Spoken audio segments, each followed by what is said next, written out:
तारीख की किताबों में कुछ नाम ऐसे होते हैं जिन्हें पढ़ते ही दिल में हैबत भी उतरती है और मोहब्बत भी।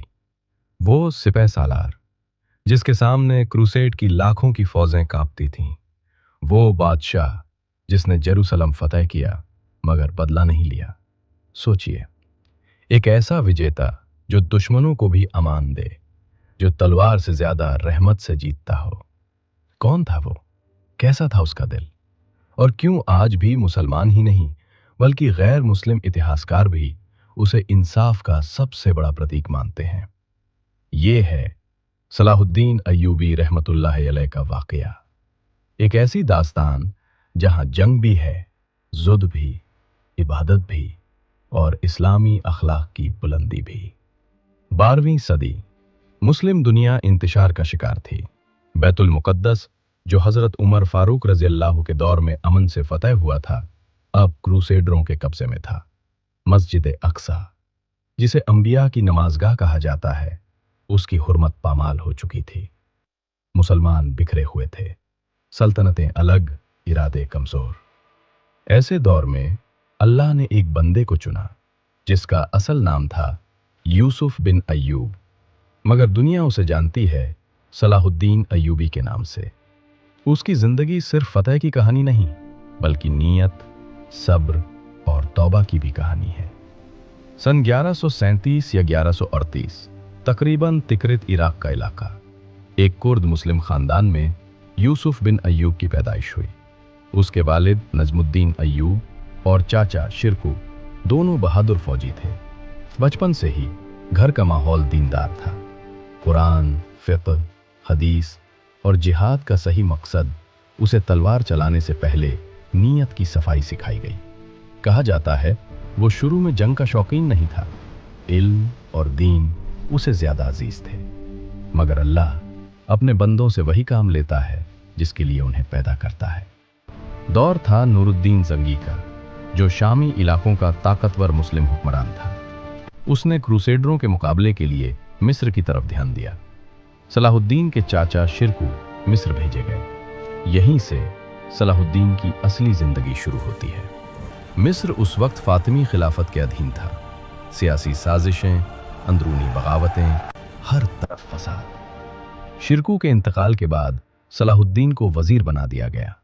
सोचिए, एक जवान सिपह सालार, अजनबी मुल्क, दुश्मनों से घिरा हुआ, मगर उसने क्या किया?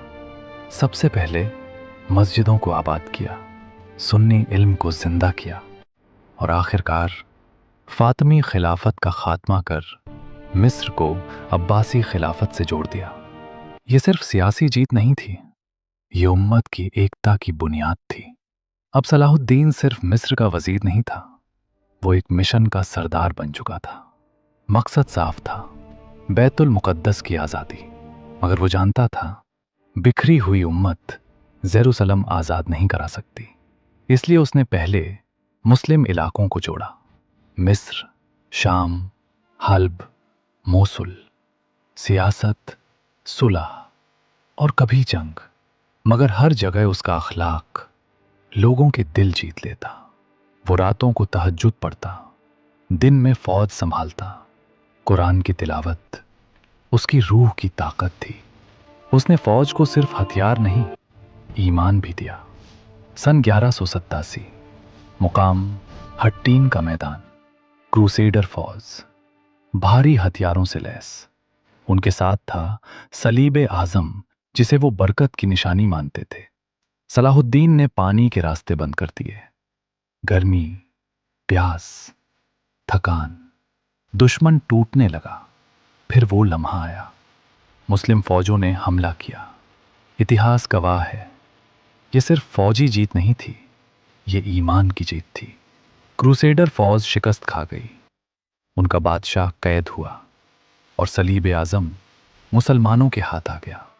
अब रास्ता साफ था, जेरूसलम मुसलमानों के सामने था। 27 रजब 583 हिजरी, वही महीना जिसमें मेराज का वाकया हुआ। सलाहुद्दीन की फौज शहर के बाहर खड़ी थी। क्रूसेडर जानते थे अब बचना मुश्किल है। उन्होंने अमान मांगी। यहाँ इतिहास ठहर जाता है, क्योंकि 88 साल पहले जब क्रूसेडरों ने जेरूसलम लिया था, उन्होंने 70,000 मुसलमानों का कत्ल किया था। खून गलियों में बहा था। अब बदले का पूरा मौका था। मगर सलाहुद्दीन ने क्या किया? उसने ऐलान किया, जो फिदिया दे सके दे, जो न दे सके उसे भी जाने दो।